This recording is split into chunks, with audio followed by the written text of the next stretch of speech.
Hello, everyone. Welcome to the SNIA NSF webcast about key value storage. So in this webcast, we will tell you more about the key to value, understanding the NVMe key value standard, and the new, fairly new SNIA designed or SNIA specified APIs that help you use these commands and this standard. Let me go ahead and get started. I'll cover some housekeeping, talk about who our featured presenter is, show you the agenda, and then we'll get started. So, good morning, good afternoon, and good evening to you wherever you are. I am John Kim, your moderator, chair of the SNIA NSF Networking Storage Forum. Today's presenter is Bill Martin. He's co-chair of the SNIA Technical Council and has been an active technical member of SNIA for quite a while, and he also works for Samsung. So welcome, Bill. Thank you, John. Okay. And then a little bit about SNIA. So SNIA at a glance, over 185 industry-leading organizations, over 2,000 active contributing members, and over 50,000 total members and users who leverage our content and education offerings and attend our events. You can learn more about SNIA at SNIA.org and more about the technical aspects of SNIA, like the technical working groups and the technical council at SNIA.org/technical. You can also follow us on Twitter at SNIA. Some of the technologies we cover specifically here in the Networking Storage Forum, or NSF, are Ethernet, iSCSI, NVMe over Fabrics, InfiniBand, Fiber Channel and FCOE, hyperconverged infrastructure, different storage protocols, storage virtualization, or virtualized storage, and software-defined storage. Now a quick legal notice from our lawyers. The material contained in this presentation is copyrighted by SNIA unless otherwise noted. Any member company or individual SNIA members may use this material in presentations but may not modify the slides and must acknowledge SNIA as the source of the material. This is a project of SNIA. Neither the author nor any of the presenters or moderator are attorneys, and nothing in this presentation is intended to be or should be construed as legal advice. The information presented herein represents our personal opinion. It is also our current best understanding of the relevant issues involved, and as far as we know, it is all correct and current. However, we do not assume responsibility or liability for damages if you rely on or use this information. There are no warranties in this information or this presentation. Use it at your own risk.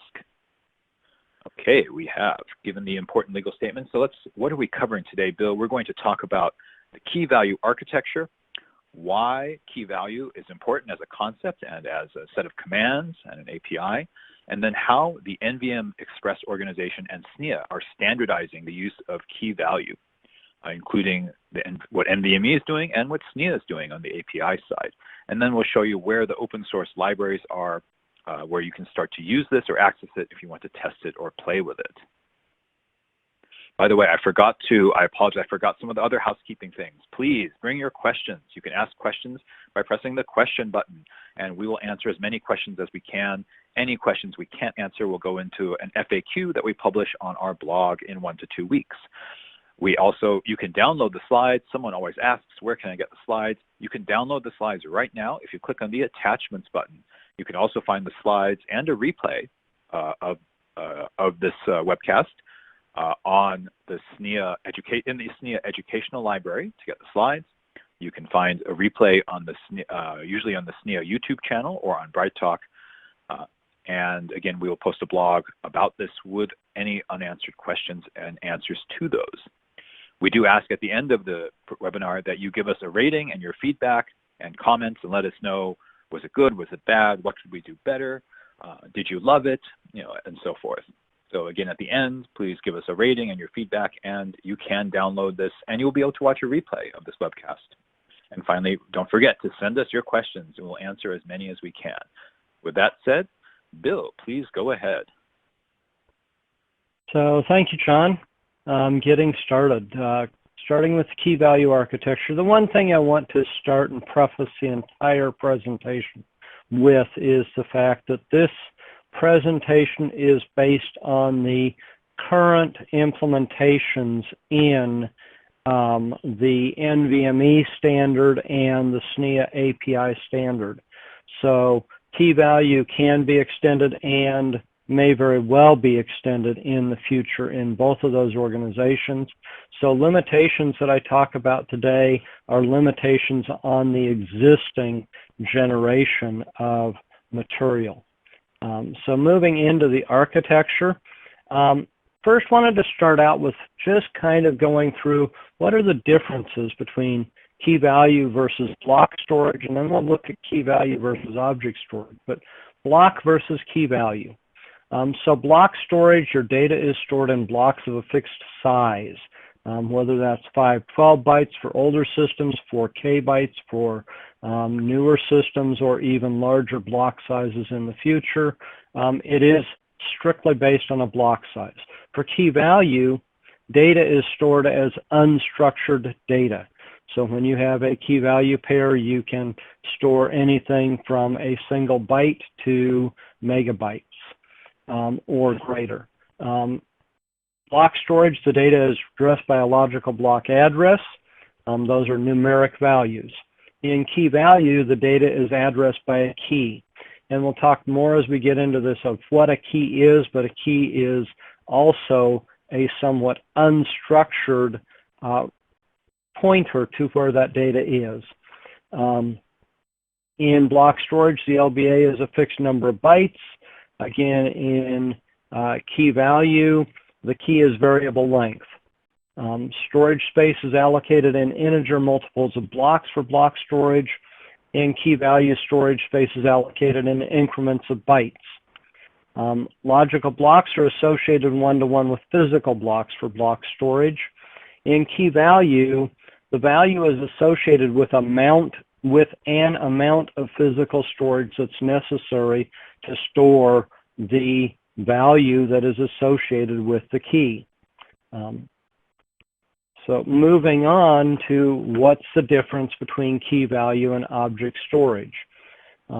So key value, as we're talking about here, being what is accessed through the NVMe key value specification and the SNIA KV APIs, is data stored based on a key on a native key value device. Object storage, data is stored based on an object identifier, typically on a block storage device where there is a translation that is done within your object storage stack. In key value, the key is variable length. In object storage, the object identifier is fixed length. In key value, the storage provides mapping of key to a value. In object storage, the protocol provides a mapping of an object identifier to the object. And those are actually fairly similar, however, they're generally done at different layers in the stack and in the system. For key value storage is device level only. So the standards that are written where key value is a protocol that is directly addressed to the storage. Now that storage in actuality could be a storage appliance. So it could be an array controller or something of that nature, but it is addressed to that storage on the native NVMe protocol. Object storage may be split across multiple levels where you have things like sharding that happen within object storage. In key value, there is no metadata associated with the value in the current implementation. With object storage, you have metadata associated with that object. And the last one is actually kind of a repeat of two above, which is the value is complete on the key value device, and however, the object may be split across multiple devices again through sharding. So Bill, very interesting. Let me ask you a few questions before you go on to the next slide. So before, I would have, if someone told me key value, I would have said, oh, key value storage, that's just object storage. But now it's clear from the slide you just presented that key value storage is not, maybe has some similarities, but it's not exactly the same as object storage. Is it accurate to say that this key value method is a good way to support object storage or to make it easier to support object storage? Yes, exactly. It is a mechanism to support a variety of object storage protocols at the device level. And later on, we'll see from an architectural point of view where it removes some of the overhead that's incurred by that. But it is definitely an underlying protocol that supports object storage down at the device level. Okay, very good. All right. Sorry for interrupting. Let you push to the next slide and let you go on. Great. So characteristics of key value storage. Now, these are characteristics based upon the NVMe key value command set definition. So a key in key value storage is variable length. The current implementation allows from 1 byte to 32 bytes. I put or more here because we have talked about potential extensions of the key up into the 256 byte or even greater range. The key is unique across a given key value device. The value, again, is variable length. It can be anything from 1 byte to megabytes or even more. And later on, as we get into the actual NVMe standard, we'll talk about what the specific limits are on that.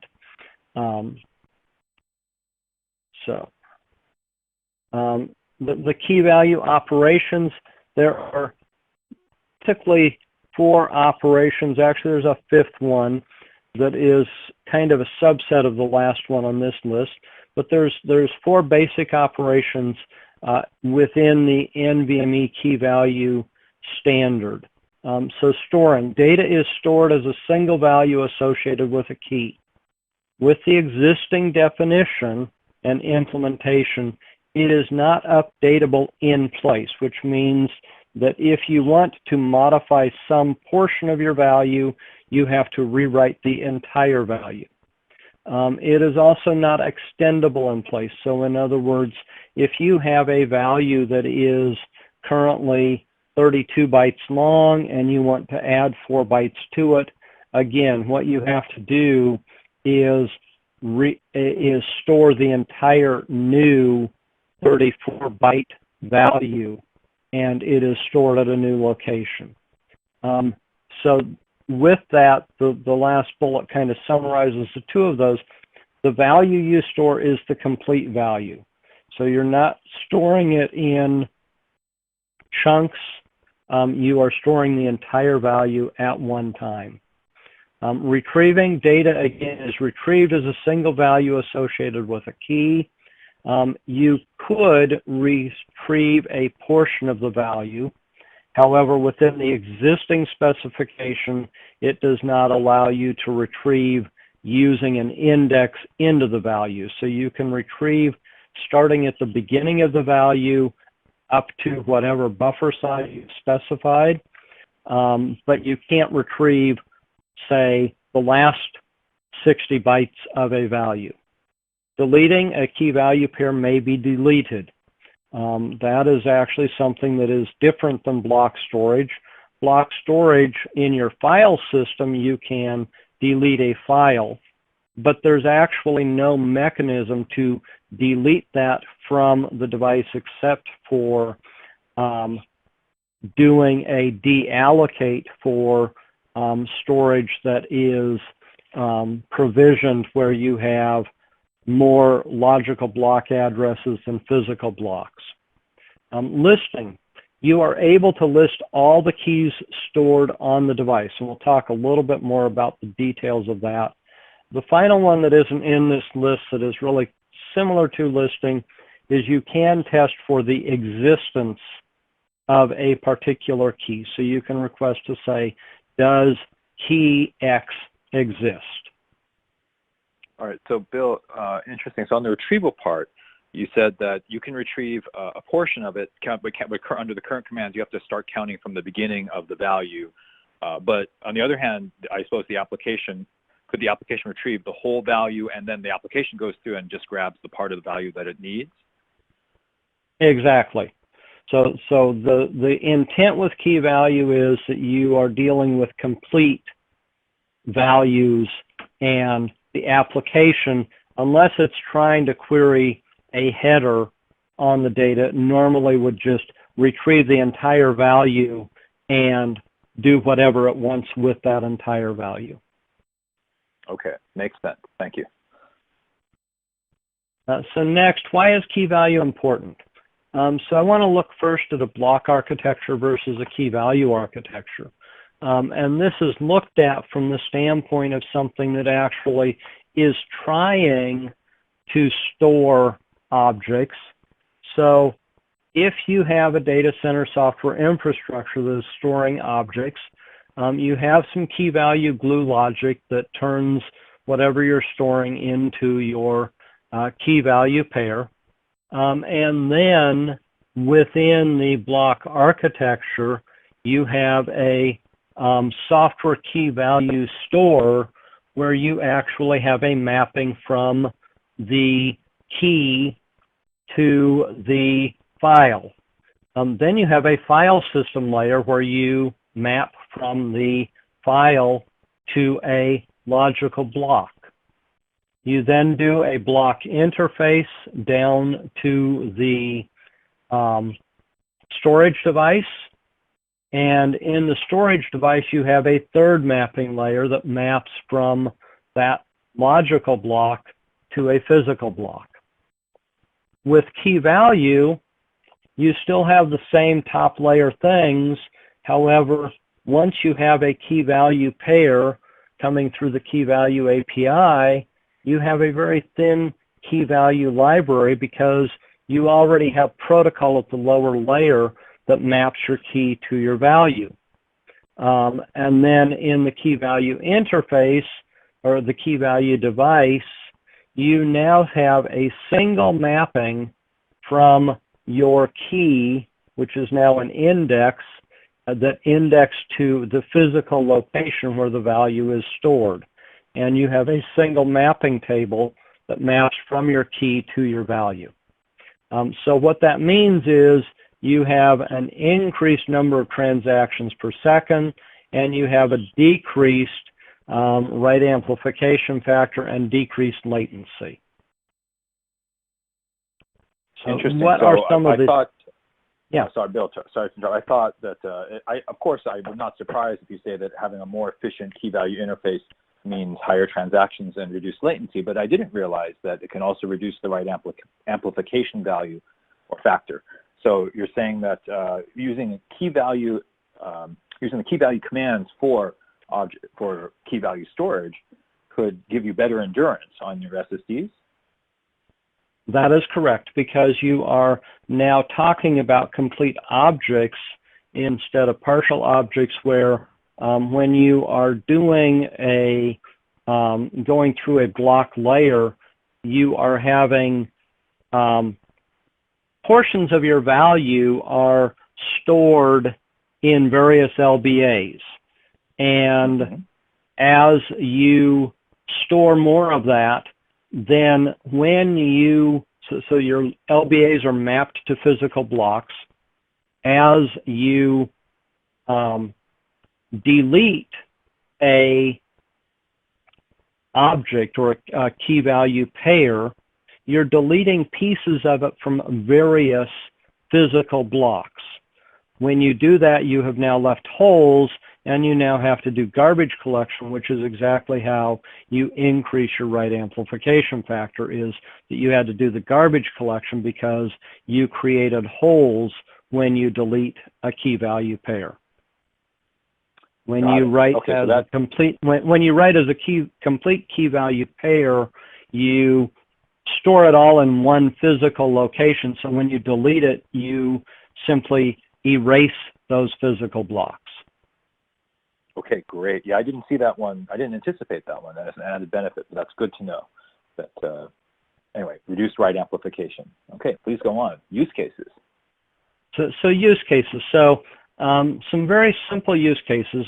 The expectation is that this is not intended necessarily for gigabyte type transfers, just because trying to move trying to move gigabytes of data across an I/O bus in a contiguous fashion can become difficult. However, the architecture does allow for that. But the use cases would be to store photos or videos as a single addressable object. So when you store your video, it's all stored in a contiguous piece of physical media. Storing records associated with a unique identifier. So that identifier may be a medical record number, an employee number. So your key becomes the medical record number, employee number, etc., and it indexes directly to the entire record for that particular information, or storing of personal profiles. And in our next slide, we kind of go into what the benefits are of doing that. So from 2 slides back, you saw that it removes a translation layer, which gives you a performance benefit. Next, because you have stored complete key value pairs, it allows the storage device to manipulate data based on content, which means you can search values for a particular pattern. Because your data is stored as a complete value, you can easily go down and request that the device do your search. When you are going through a key to file system to block to physical block translation, by the time you get to the media, there's no easy way at the media to search through your actual object to find a particular pattern. And also, likewise, perform encoding on your value. So, for example, if you want to take an image and translate it from one image format to another, you can perform that because your image is a complete chunk of data in your physical memory, and you have pointers to that complete chunk of data. Next, it removes provisioning overhead. So going back to logical block, if you have a logical block device that is over provisioned, meaning that you have more logical addresses than you have physical space, with that you have to deallocate logical blocks when you want to reuse them. With key value storage, you don't have that step. When you delete a key value pair, that physical storage space is now a contiguous piece of physical storage that can be used again without having to worry that you are reusing the same addressing mechanism for it to put something else there, or worrying about if I use a different address, a different key, that somehow I have to reclaim something. It is reclaimed simply by doing the delete. In block storage, you have a limit to the address range. However, in key value, the limit to the address range is not based on the size of the physical storage. Your address range is simply based on the size of your key.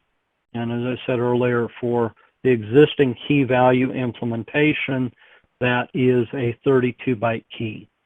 The key is allowed to be unique across multiple devices. With block addressing, you repeat the block addresses on each device, meaning that you have to keep the mapping of that at an upper layer. With key value, yes, you need to be able to know where a particular key is, or maybe not. If you choose to go out, you could query a number of physical devices to ask all of them at the same time, does this key exist on this device, and quickly find where it is and retrieve it from that device. So interesting. So first of all, about that, about that key value. So you said that it could be unique, but it doesn't across multiple devices, but doesn't need to be. Does that mean that the software that's, or as you called it, the key value glue layer, has to choose whether it wants to have a unique key across multiple objects, or just unique within each, device? That's correct. That's up to the application as to how it's choosing to use the key value storage. So the key value storage can be used in a myriad of ways. If what you want to do is to spread a database across multiple key value storage devices, you would want to make that key unique across all devices. If you're choosing to simply use it for storing where you know what you're putting on each device, you could duplicate the keys across devices. You could even use that mechanism to say, on device A, I'm going to store a certain part of this object, and on device B, I'm going to store a different part. Both of them are addressed by the same key, but you know which portion of the object you're going to get from each device. Okay, very good. Now we have a question from the audience here.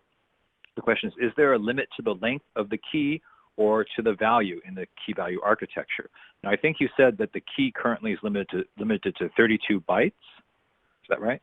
That is correct, and we will get a little bit more into that when we get into the NVMe slides. The key is, for the current implementation, limited to 32 bytes. The reason for that limitation is we are trying to get the key value commands fit into a 64-byte command structure.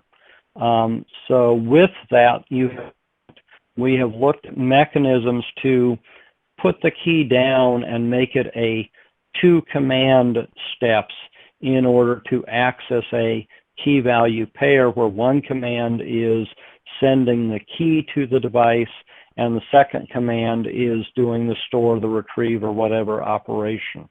That would be an extension to the existing structure. And the maximum I will length have of to, the value? The maximum length of the value, I will have to wait till I get to the next slide, because I don't remember off the top of my head how big we made that. It is something definitely into the gigabyte range. I believe off the top of my head it's around 4 gigabytes in the current architecture. Again, our limitation there is how big is the field in the command that defines the length of the value. Okay. All right, so there's some more questions, but I think I better let you do the next slide, because it may answer some of these questions, and then we'll throw more of the questions at you. Okay, so I will move into the standardization, moving first into NVMe standardization. The NVMe standardization, it is a new command set, which is a unique specification within NVMe. So NVMe is currently in the process of making it capable to have multiple command sets, and there are now 3 command sets that are defined. There is the NVM command set, which is the traditional block storage command set. There is a zoned namespace command set that is a command set that allows for zones within the device. And then the third one is the key value command set. Within NVMe, each namespace at any given time is associated with a single NVMe command set. So you cannot have a namespace that is both block storage and key value, which really doesn't make sense anyway, to have 2 different mechanisms to address your storage at the same time. The standard utilizes the current NVMe base specification. From that, it uses the administrative commands, the queue definitions, the log pages defined there. There are some log pages that are currently defined that are not applicable to key value. Those are noted in the key value standards. It uses the asynchronous event notification from the base spec, and key value can be transmitted over NVMe, over PCIe. It can also be transmitted over NVMe over fabrics. So it uses all of the functionality that NVMe provides for how you connect storage devices to NVMe.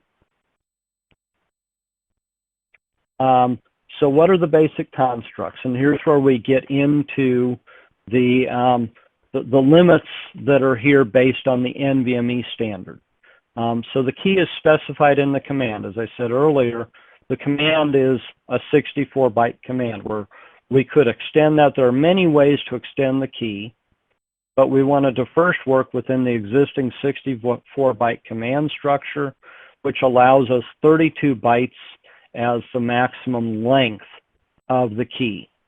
The key has a 1-byte minimum length and a 1-byte granularity. We specify in the command how long the key is, and that is in bytes. The length specified in the command allows up to a 255-byte key.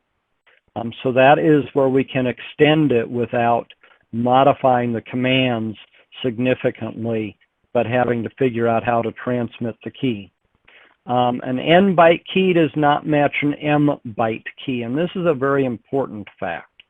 So if I have a 2-byte key that happens to be 00 Baker Echo hex, that does not match a 1-byte key, which is simply Baker Echo hex. So the length of the key actually helps to determine whether or not two keys are the same. The value, the length is specified in the command. The command allows up to a 4 gigabyte value. So that's the current limitations. Again, it's limited by how big the field for the length can be. Of interest, the value may be 0 length, which allows you to store a key with no value associated with it as an identifier on your device. The store command provides the ability to store a key value pair. The store command actually, as currently defined, has 3 options. One of them is you can compress or not do compression. It provides do not overwrite. And this is the next 2 are kind of interesting options. So do not overwrite basically says if a key exists on the device and you attempt to store that key with a value, this particular option would give an error on that command. Another option is do not create. What this would mean is what you need to do is ahead of time go out and create the key without the do not create option specified. You create a key potentially with a 0 length value, knowing that that key will be stored in the future. There have been customers that have requested these particular options for their database utilization. I can't go into the details of why they're using them, but they are options that are available for you. So a few questions on that last slide, Bill. First we have an audience question. Are there any atomicity guarantees, e.g. for overwrites? So do the key value commands provide a way to guarantee that each transaction is atomic? Absolutely. So the atomicity value for a key value operation is the entire operation.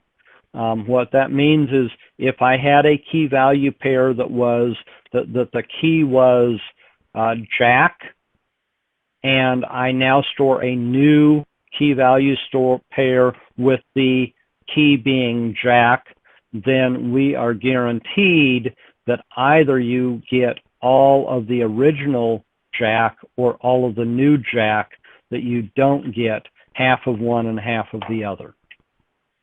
Okay, that makes sense. So definitely atomic, the whole transaction, or not, or it either happens or doesn't. And then you said that you use option to compress or not compress. I assume that only works if the device supports compression, like it's a smart device or computational storage device that has the ability to do compression, right? That is correct. So one of the things that you can discover through the NVMe command set is whether or not the device supports compression. If the device does not support compression, then of course that option is not available. Each of these options, you can discover whether or not the specific device supports any of these options. Okay, so a device could say, I'm a so-called worm device, or I'm an archive device. I will not let you overwrite, or I will not let you erase. Is that a possibility? Yes, that is correct. Once you have stored it, you can basically set it. Now, the do not overwrite is actually in the command. So not a matter of the device setting it, it's a matter of the command that is coming down saying, do not overwrite. I don't want, if the value, the key value pair already exists, I do not, as the application, desire to overwrite. So this is a application request, not a device capability. There are other mechanisms within NVMe to make an entire namespace read-only. Okay, got it. So that could be done at the namespace level. And could the key value command set be extended to support other capabilities within the storage devices as they develop? So it seems that right now it supports the search capability, because the device can search for the key and say whether it has it and return it. It can it could compress or decompress, or sorry, I assume decompress if it has that ability. If storage devices are developed, NVMe devices that have other features, then would the key value command set be able to support those? So yes, however, I'd back up a little bit on your assumptions with your question. So the key value command set itself does not support a search option. The key value command set provides the mechanism to store data in such a way that if you have a computational storage device in which data is stored in key value pairs, then the data is searchable. But the search option is not part of the actual key value command set. It could be enhanced to become part of it. So there is definitely space to enhance it. Okay, understood. What I meant is that effectively the device is, it's not a search command, but effectively when you ask it to have this key value, the device is doing its internal search for that key. So there is a question, but I'm not sure if it's the right time to answer it. It's basically asking, how could these key value standards align with current object interfaces like AWS S3 or RocksDB? But maybe, am I right to think that you want to answer that in a few slides? I will answer that towards the end of the presentation, where I will show some open source code that actually facilitates some of those applications. Okay, very good. Let's go on.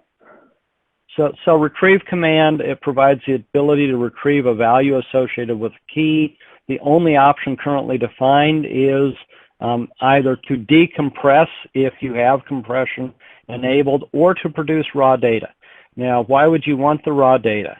The reason for this is if I am replacing an existing key value device with a new key value device, and I know that the compression algorithm is the same on both, I may want to retrieve raw data to then store that raw data on another key value device, storing it without doing compression, which now allows me to move less data across between the two, and then in the future I could retrieve it from that new device, allowing it to decompress. So the other thing is the size of the value is returned in the completion queue entry for NVMe. The the retrieve command returns the amount of the value that fits into the specified host buffer. If the host buffer is big enough to contain all of the value, then all of the value is returned. If the host buffer is not large enough to contain all of the data, say you gave it a host buffer that was 32 bytes because you just want the header, then you'll get however much the host buffer will hold, and you will also get a value return that tells you how big is the value. You cannot currently return data starting in an index. The host must provide a buffer large enough to retrieve the entire value. That is something that future enhancements could allow for, not necessarily in the works yet. The exist command kind of talked about this. It takes a key as an input. It returns a status of 0 in the completion queue entry if the key value pair exists. It returns a status of key does not exist if the key value pair does not exist. So fairly straightforward command. But getting into the list command, this is a little bit more complex. So I'll spend a little bit more time on this. So it returns a list of keys that exist on the device. The list command takes an input of a key in the command. So it starts by the key provided in the command. If that key does not exist, then it starts at the beginning of its list that it contains. But of note, this is not in any sort of sorted order. It is basically, if you think about the fact that you have a lookup table, it's in whatever order the keys are within that lookup table. However, it is idempotent, meaning it does not change if there are no intervening store or delete commands. So if you cannot retrieve the entire list in one operation, then you can send one list command. On your next list command, you would use the last key that is returned in your list as the starting point for your next list. And by that mechanism, you can go through and retrieve all of the keys. It does not return a value length associated with each key. It simply returns what keys happen to exist on the device. So moving from that, we'll move into the SNIA standardization. So SNIA has done the KV-API. This is an application programming interface that allows applications to have a consistent programming interface for all key value devices, and it allows the individual vendors of devices to provide the library that allows for this consistent interface. The interface is aligned with the NVMe-KV Command Set. Some of the things that it provides above and beyond the command set are, number one, it provides both synchronous and asynchronous functions. Now, those have to be managed within the library that is provided by the device vendor. The other thing that it provides for, again, that has to be provided for in the library is a grouping function. In order to do the grouping function, you have to have fixed length keys because what the grouping function does is says, based on a certain group of bits within the key, if they're set to a given value, then all of the key value pairs that have that particular value in those bits are grouped together. So first off, requirements to create a group. When you create a group, if you already have data stored in your key value system, it has to walk the tree to find the existing keys that are in that group. So it keeps a mapping to know what keys exist. And again, this is done in a user library, so this is additional work that is done on your host. And then secondly, once you've created a group, anytime you store a new key value pair, it puts those keys into that group when they're stored. What does grouping enable? It enables two things. It enables you to list only keys within that group. Again, this is facilitated by a user library that is storing information for you for that purpose. The second thing it does is it allows you to delete the entire group. Again, the user library would have to go and create the individual delete commands for it. In terms of the APIs that exist, the first one is an open device, which basically returns a handle for your specific key value device. It allows you to retrieve device information such as capacity, the maximum key length, the maximum value length, which to one thing I didn't mention on the NVMe side of things, and that is in NVMe, you can have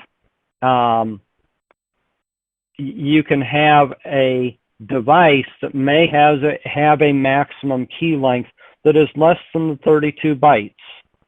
And that is discoverable as to what the device capabilities are by doing an identify command to that device.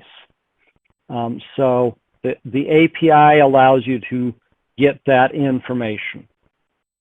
It allows you to retrieve key value pair information, which would include the length of the value, whether the value exists. It allows you to do the same store, retrieve, delete, and list commands that are provided in the NVMe Key Value Command Set. And finally, the one thing above what's available just from the NVMe Command Set, it allows you to delete an entire group. So that's what we've done standardization-wise. That is what we have in terms of the architecture of it. There is work that has been done. Samsung has done work to produce some open source code that is out there. Again, as John mentioned at the beginning, you can pick up these slides which have links to all of these. So there is a SNIA KV-API, kernel driver, and an emulator available on GitHub. So there is a public GitHub for that. There is also a key value user space driver specifically for the Samsung key value devices. Others, as they produce key value devices, will provide their user space driver for those. And then the question that was asked earlier is, does this allow you to map object storage protocols into key value? So Samsung has produced a Ceph object storage designed for the Samsung key value SSD. That code is also available as open source code, which allows people to pull down that code and use it as a model for doing their mapping of an object storage protocol to the key value device. There is a network key value API at the host software level, abstracting multiple direct attached or remote key value SSDs. And this would be for NVMe OF. There's another one for NVMe OF that is coming soon. And I apologize that I did not put NVMe OF properly with the dashes. It should have been. There is also a RocksDB compatible key value store and a MyRocks compatible storage engine that is available again on open source code. So in summary, key value is a new way to store contents on your SSDs. It's more efficient and enables new functions on SSDs for certain applications. You may still have your file system, you may still want to store that as block storage. However, key value would actually allow you to use your file name as the key. So it can also be an enhancement for a file system. There is the new key value command set from NVMe Express, ratified in June of this year. The key value APIs from SNIA, which work with the NVMe command set. We had an initial release that was published in April of 2020, which means it was published before the NVMe Express command set. So there were updates that were done on that. It is currently in SNIA membership vote and will be released in late September. I believe the date that vote completes is September 28th. And okay. Within the slides, oh, go ahead. I'll say very exciting. We have a bunch of questions that piled up. So let me get some of those questions to you right now. We won't have time to get them all, but we will answer any ones that we don't finish in the blog. So one question is, how many accesses to storage are needed to get a value with the key value commands, and does that depend on the record size, or I guess the value size? So it is a single command to get the key value pair, independent of the size of the record. Within NVMe, what you specify when you give a command is either a data pointer to a region in host memory or a scatter gather list for a variety of regions in host memory. All of that is sent in a single command, and the value is returned into host memory as specified by that command. Okay, very good. Another question is, at what layer will my application stack need to change to take advantage of key value storage?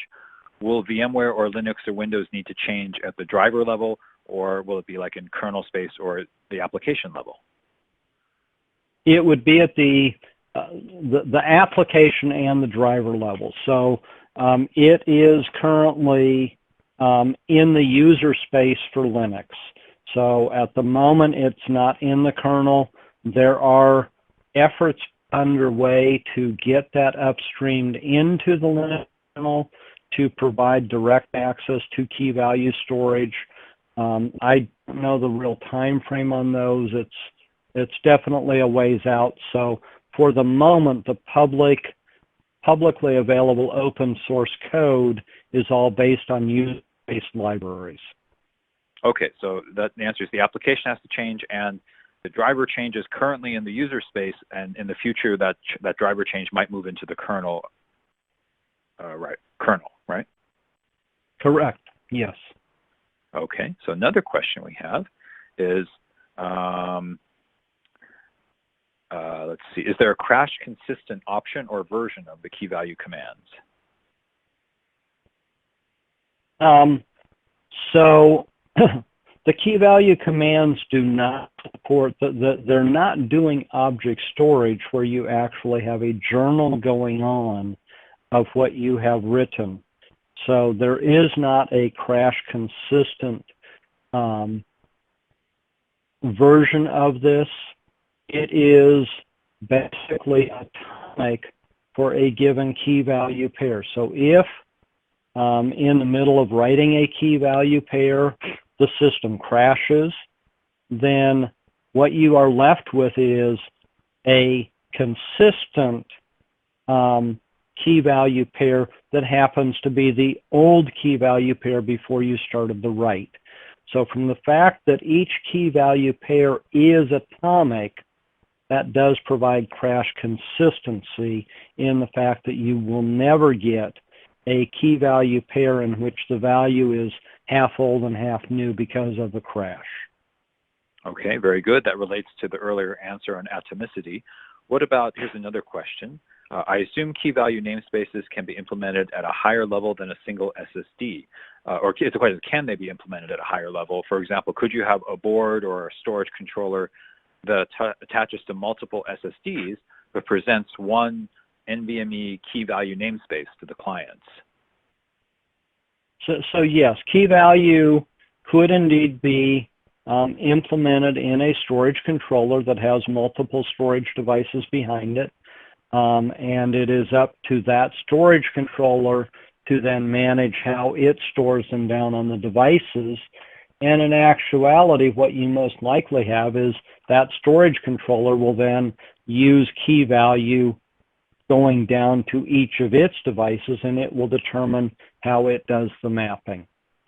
But in actuality, you could have a storage controller that does a RAID architecture and stores the key value pairs using a RAID architecture as well. Okay, and there's a related question, a different question that's kind of related to that. How can data protection schemes be implemented with key value storage? Could you do erasure coding or RAID? So you just explained how you could do RAID. Is there anything that allows you to specifically enable like erasure coding or erasure coding or some data protection at the device level? So there's nothing within key value that actually facilitates either of those at the device level. That is not within the architecture that we've been looking at. However, the device itself could indeed choose to do a RAID implementation underneath the key value, but it's not within the architecture. That would be device implementation specific. Okay, another question. What about encryption? Is encryption supported now with the key value commands, or would the key value commands be supported in the future with self-encrypting drives? I guess self-encrypting NVMe SSDs. So self-encrypting SSDs could basically do the encryption for you and the decryption of your key value. That would be outside the scope of the commands.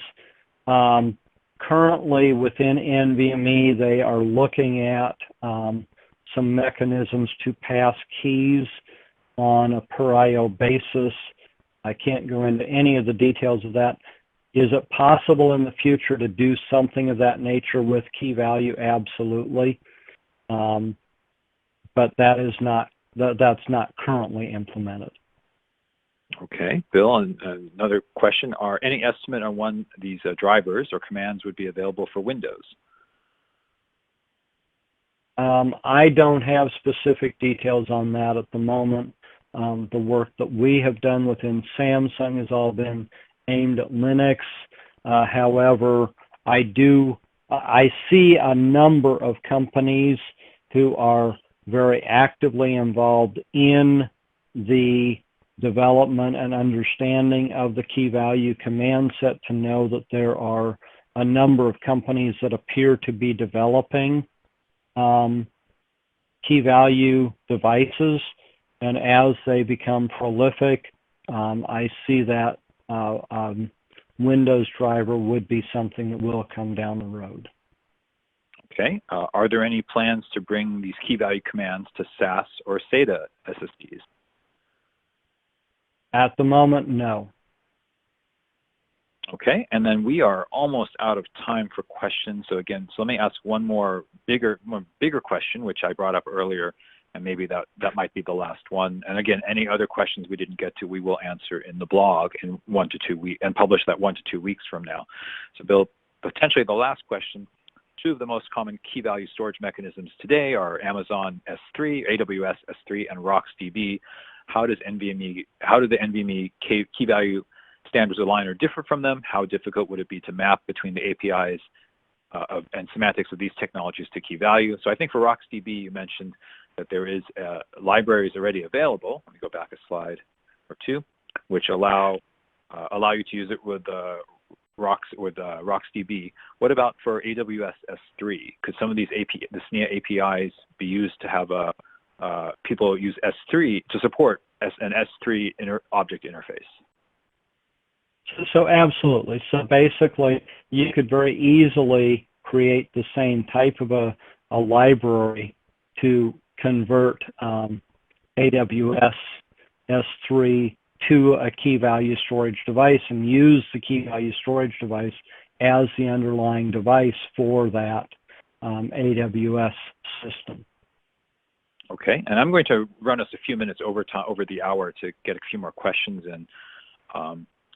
So is there an optimal record size value for key value commands? Or is there an optimal record size? So within the NVMe identify command, there is information about optimal sizes. In particular, you can find out what the optimal units for your key value pair are, which have to do with the physical storage media that's behind it. So that is something that is available through one of the identify commands. So for example, if you have a media that its optimal size is 64 kbytes, then it will say, you know, if you store values that are multiples of 64 kbytes, you'll get the best performance. So all of that's available as something you can read. Okay, I'm going to try to squeeze in 3 more questions, hopefully all shorter answers. The first is key value storage commands only for computational storage, or could it be used for general purpose storage, which I guess would mean SSDs that support key value but are not computational storage? It's absolutely not only for computational storage. It was actually conceived in something we started working on before computational storage even came out. All right.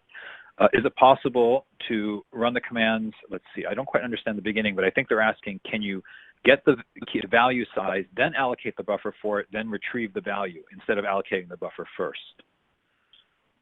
So yes, you can do that. And the way you do that is you can do a retrieve of the key value pair, giving it a 0 buffer size, and what you will get back is the value size, which then allows you to allocate the buffer and go back and do a retrieve command. So it's a 2-command operation, but that's always going to be the case if you need to know the value size beforehand, no matter how you do it. Excellent. So I guess the answer to that question is yes. And then the last question is, does the device know if an object was compressed? And if not, what happens if you try to store a value that's already compressed with the key value command and you tell it to compress again? So your application is going to have to know whether or not the value that it has is already compressed. It has to know something about what it's attempting to store. As is fairly common knowledge, if I have something that is compressed and I run it through another compression, I may actually end up expanding it. But that's totally up to the application to know what it is storing. Okay, very good. So with that, there are a few more questions, but we are slightly over the hour, so I'm going to go ahead and wrap it up. So here on this slide, we have some links to the specifications that Bill talked about. So the SNIA Key Value API specifications, the NVMe Non-Volatile Memory Express Key Value Command specifications. There are 2 links there. And there's also a presentation in the SNIA Educational Library that talks about the standardization effort that's underway for key value interface at both SNIA and NVMe Express. The 2 groups are working together, kind of like Laurel and Hardy, or John Legend and Chrissy Teigen, or I don't know, Batman and Robin. But that said, thank you very much for everyone who attended and for all the great questions. We will answer the questions we didn't get to in the blog. Bill, thank you for a great presentation. Lots of interest I see here. Everyone attending, please do give us a rating and your feedback if possible. Don't forget the slides are available. You can download them right here if you click the attachments button, or get them from the SNIA Educational Library and watch a replay of this webcast. The Q&A will be published in 1 to 2 weeks in the blog, and you can follow us at SNIA NSF. So again, from a Twitter standpoint, you can follow SNIA in general with @SNIA, or follow our group specifically with @SNIA NSF. With that said, I would like to give, again, a big thank you to our presenter, Bill Martin, and a big thank you to everybody who attended and asked all those great questions. So, Bill, anything else before we wrap this up? No, thank you all. Likewise, and thank you, John, for moderating. Okay, terrific. Great webcast. All right, see everyone later and online with the blog.